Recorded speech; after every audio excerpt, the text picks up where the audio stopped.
Following is a class from the Sri Chaitanya Charitamrita, Madhya-Lila, Volume 8, Chapter 20, Text 142 through 143, given by His Divine Grace, A.C. Bhaktivedanta Swami Prabhupada, recorded in December of 1966 in New York. Daridranash bhavakkhay pramer for not. Prem sukh bhog mukha prayojan hai. So, by devotional service, one should not expect my miserable material condition may be improved, or I may be liberated from this material entanglement. So that is also a kind of sense gratification. If I want that let me be free from this entanglement, just like the yogis and the jnanis, they try to be free from this material entanglement. But in the devotional service, there is no such desire.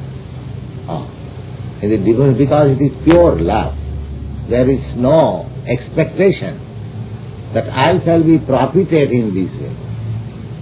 No. It is not a profitable commercial business that unless I get in return something, I shall not practice this devotional service in Krishna consciousness.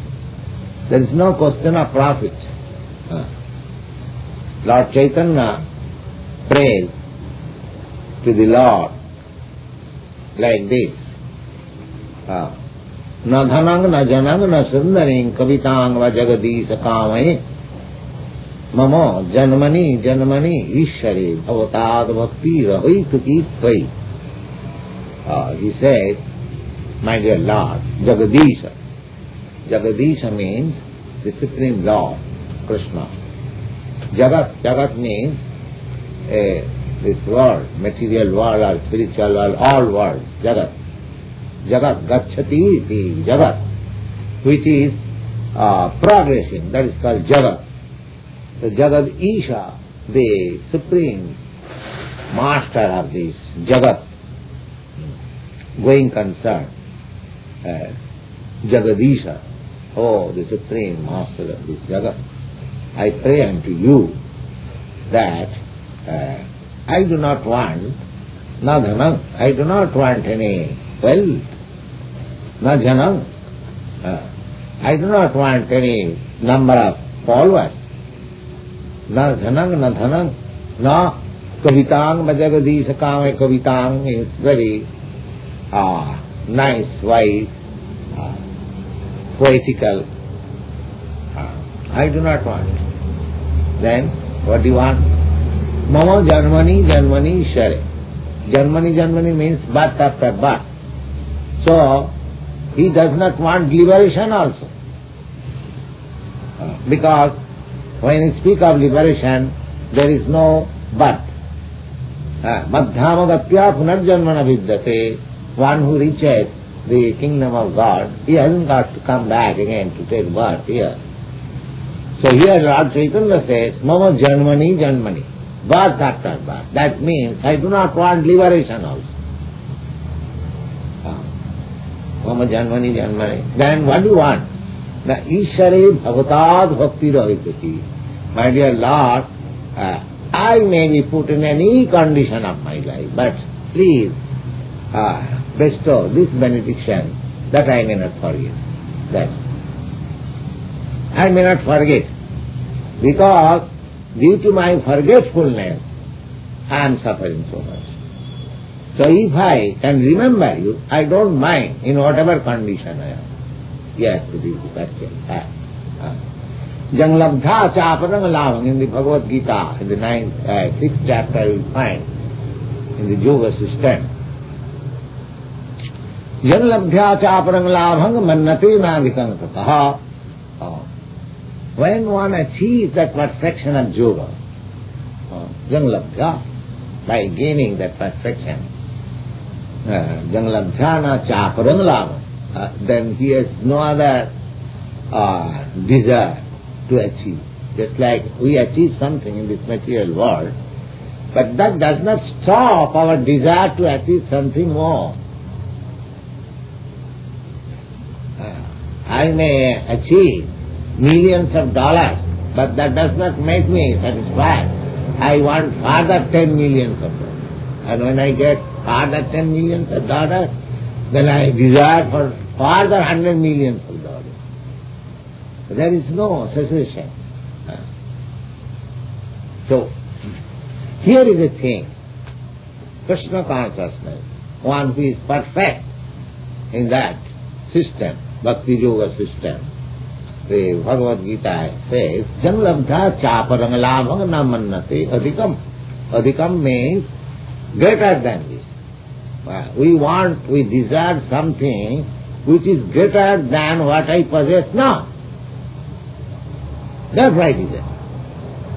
I have got $100 million and I want millions of dollars because that amount is greater than what I possess now. But one who possesses this devotional service, he does not think anything there is in the world which is more valuable. So why should he inquire? Why should he desire? He has got the sublime things. Janglabdha chaparang lavang. Lavang means gain. Mannate na. He does not think. No. What is that? Adhikam. Adhikam means greater. If I have got $2 possession, and if you offer me $10, I think, oh, it is better. So he possesses such a thing that nothing is greater than. Because he possesses devotional service. Krishna consciousness is not different from Krishna. So therefore he possesses Krishna, and what thing can be greater than Krishna? Therefore he is fully satisfied. Janglabdhya chaparang labhang mannati nadikam adata jasmin sthite gurunapi dukkhena na vichallati. And one who is situated in that condition, then gurunapi dukkhena, the severest type of miseries offered to him, he is not shaken, he is steady. Steady, just like a 5-year-old boy, Prahlad Maharaj, and his father atheist. You nutshell boy, you are chanting God's name. Who is God? I am God. Why don't you chant my name? If you don't do that, then I shall throw you in the fire. He is steady. He said, Father, I cannot do that. Little boy. You nonsense, you cannot do that. How do you dare to speak before me like this? Even the demigods, they are afraid of me. Oh, yes, Father. By the mercy of whom you are speaking so nicely, so by the mercy of him I am speaking also like that. I don't care for anyone's mercy. So this is so much wrath of a severe father. It is not steady. Steady. So that is the characteristic of a pure devotee. Even in the greatest difficulty, even in the greatest danger, he is not certain. He is steady. Janglabdha. This is the perfection of yoga. When one is steady in every circumstances, there is the perfection of yoga. That can be achieved easily by this Krishna consciousness. Janglabdha. Chaparang labham mannate na jasmin sthite gurunapi dukkhena na vichallati. So here also, we should not be aspiring after improving our material condition or liberation or anything. These are all desires. Desire. They say that we desire less, but desire cannot be completely absent because I am living entity. So my desire should be not to forget Krishna, that's all. That what desire? That is real desire. And all other desires, they are foolish. So we cannot be desireless, but we should desire only bona fide. It's like I am part and parcel of the Supreme. So if I desire to work in cooperation with the Supreme, that is my natural position. That is desireless. If you, suppose in this material condition, if you desire to eat, that is natural. So long you have got this body, you have to eat. If somebody says, oh, you are desiring eating, nobody says that. Similarly, what is natural desire, that is permitted. And what is not natural, that is called become desireless. Don't desire like this, unnatural. So desirelessness means not to desire unnatural things, but to desire Krishna's remembrance. That is natural. Because I am part and parcel, how can I forget? This forgetfulness is the cause of my so many desires. And as soon as I desire Krishna, then there is no other desire. That is desireless. So, Prem Sukh Bhog Mukha Prega, Prem Sukh, the happiness in the matter of our reciprocation as the whole and the part and parcel, that sense is the highest pleasure that we should aspire after. Not that by becoming Krishna consciousness we may desire some material profit. That is not. Veda Shastra ka hai sambandha vidheya prejan Krishna Krishna bhakti prem ten mahartha. No, we are aspiring after possessing something, possessiveness. What we should possess? The possession is Krishna, and desire is reciprocation between Krishna and myself, and the ultimate end is love. That's all. Just like we have got perfect reflection of that love here, that between the two lovers, they don't want anything. He wants C, she wants C. That is desire. And there is the progression of loving affair, and the ultimate aim that they are peaceful in love. This is only perverted reflection of the real love, which is reciprocated with Krishna. Here there is no possibility of love. This is all lust. But we call it love because it is just the reflection, just the real. That is real and it is unreal. That's like shadow and reality. There is gulf of difference between the shadow and reality. So whatever love we see in this world, that love is only a perverted reflection of the real love with Krishna.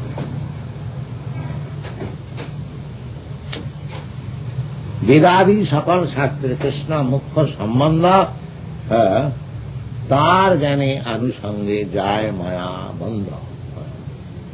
So, a devotee is not anxious for liberation because his intimate connection with Krishna means he is liberated. One cannot be in intimate touch with Krishna unless one is liberated. So, liberation and intimate connection with Krishna is the same thing. Jisang antagatam papam jananam punyakarmanam tedannam mahanimmakta bhajanti mang vidabrata. Jisang have got Bhagavad Gita here. Yes, just try to find out this sloka. I don't remember where it is. I think in the 8th chapter. Jīsām antagatam papam janānā punna karmanām te dandam mahanirmukta bhajanti māng dhurabrata.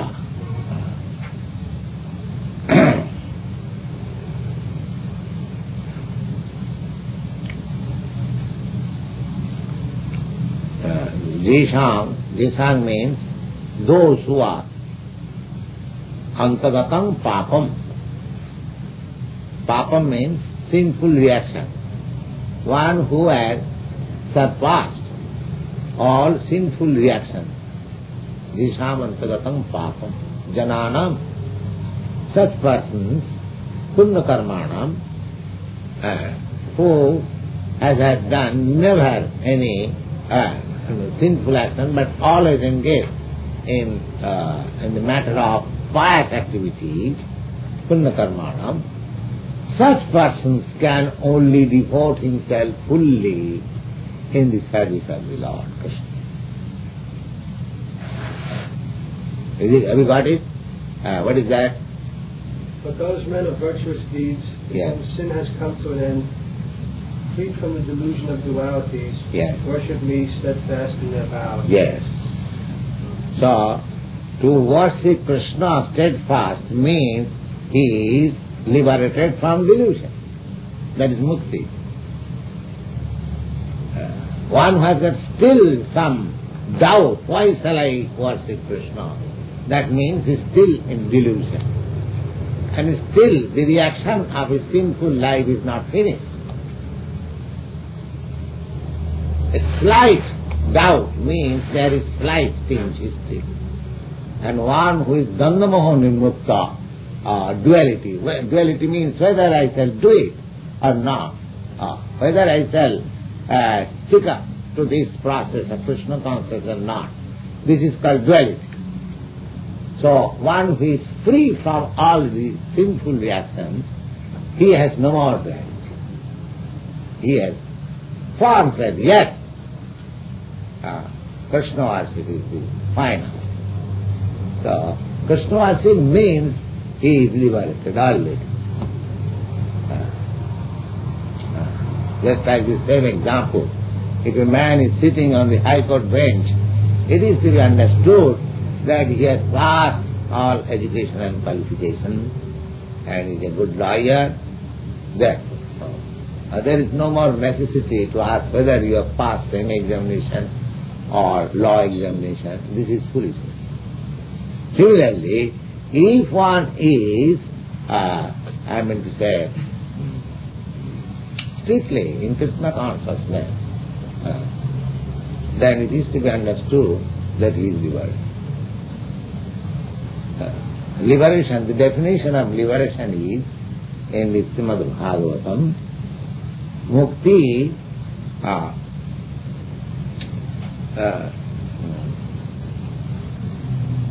sarupena avasthiti. Hitya annatha, mukti hitva annatha rupam. Sarupena avasthiti. Mukti means hitva annatha rupam. Now we are represented in different kinds of formalities. You have got different kinds of idea, I have got different kinds of idea, another man has different kinds of idea. There are different, we are clashing each other.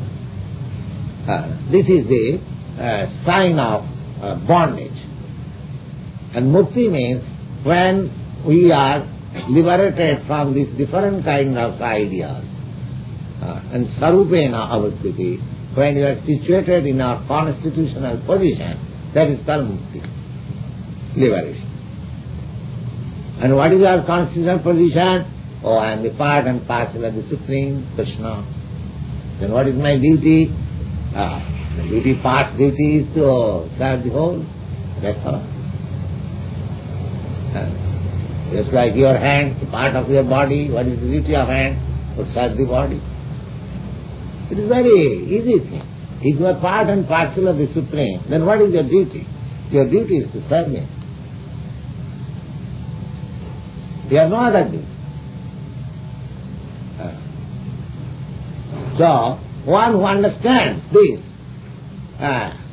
fondly and convincingly is liberated. Is liberated. Oh, how can I say that he is also now going to the office, he is dressing like ordinary man? What do you mean? Mukti means he will dress like something else, or he will have 4 hands or 8 legs? No. Simply change of consciousness, that's all. So Krishna consciousness means change of your consciousness. I am thinking I am this matter, I have got so many duties with this material world. So when it changes this consciousness, no, I belong to Krishna, I am part and parcel of Krishna, therefore whole energy should be for Krishna. This is Krishna consciousness. Now I am applying all my energy to this material conception of life. When you apply your energy, your transcendental energy to Krishna, then you are liberated.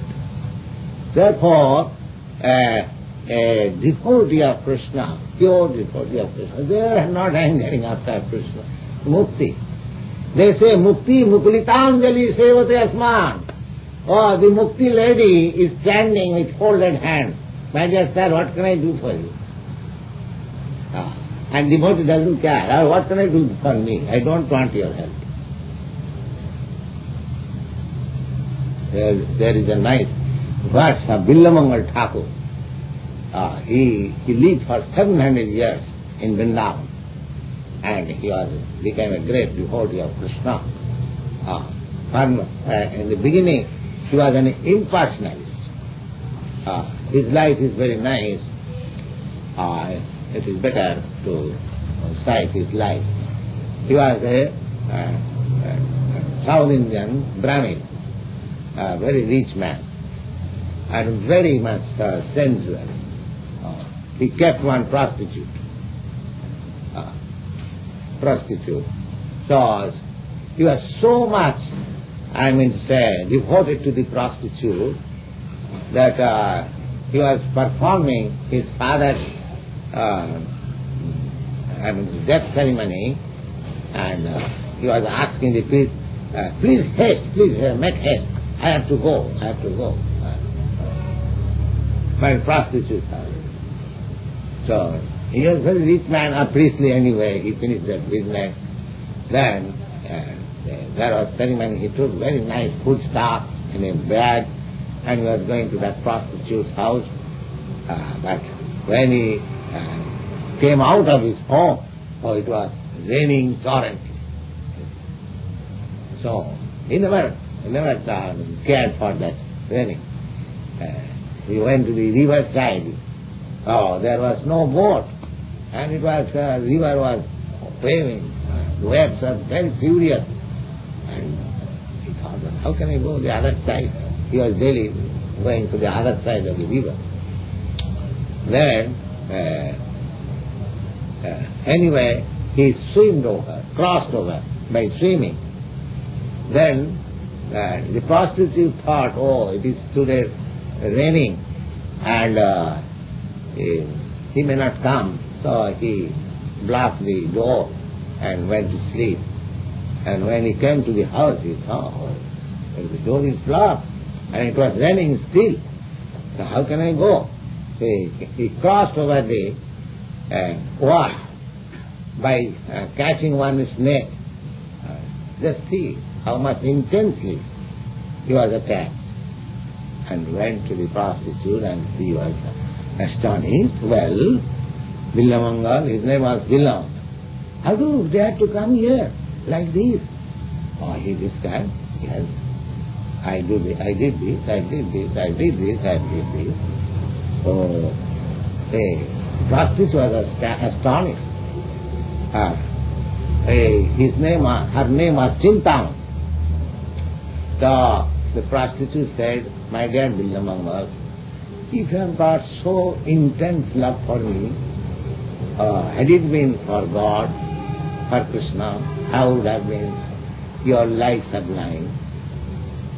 That's traffic. Yes. He at once left and went away. Yes, you are right.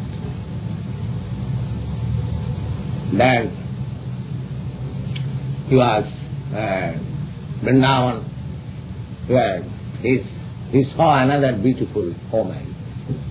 Because he had practiced to that habit, so he was going behind. Although he determined, now I am going to Vrindavan. On the way, he was again attracted by another woman.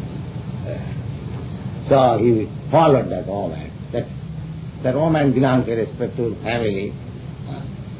So he came and the woman said to her husband, "Sir, this man is following me." Please ask, what is the idea? The husband asked, "My dear sir, you appear to be a very nice gentleman, and you belong to a very aristocratic family. From your appearance, I understand. What do you want? You are following my wife." He said, "Yes, I am following your wife because I want to embrace her." "Oh, you want to embrace? Come on, embrace. Come on, you are welcome, come on." So the wife also, "See, oh, here is a guest. See, he wants to embrace you and kiss you. So please decorate yourself nicely so that he may enjoy." So the wife also followed the instruction of the husband, because wife's duty is to follow the instruction. And when Billamangal came inside, before the woman, he said, "My dear mother, will you kindly give your hairpin?" "Yes." "Why?" "I have got some business." He took the hairpin and at once pierced his eye. So this eye is my enemy. And he became blind.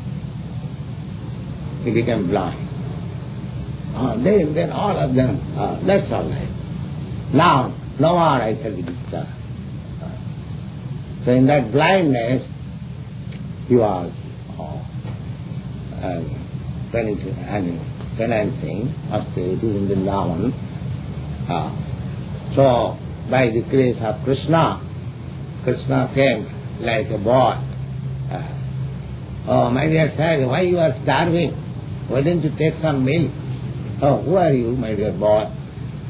"Oh, I am a boy of this village. I am a cowherd boy.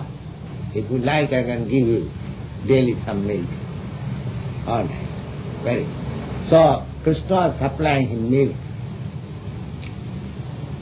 So there was friendship.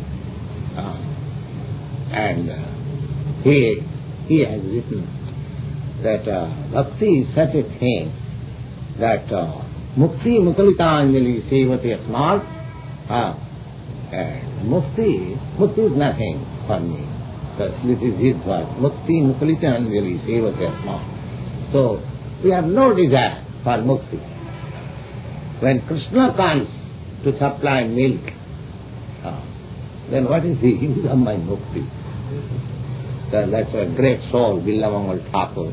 It is worth to remember his name. For 700 years he lived in Vrindavan, and he has written a nice book which is called Krishna Karnamrita. That is a very authoritative book, Krishna Karnamrita. Lord Chaitanya picked up this book and he recommended all his devotees to read that Krishna Karnamrita.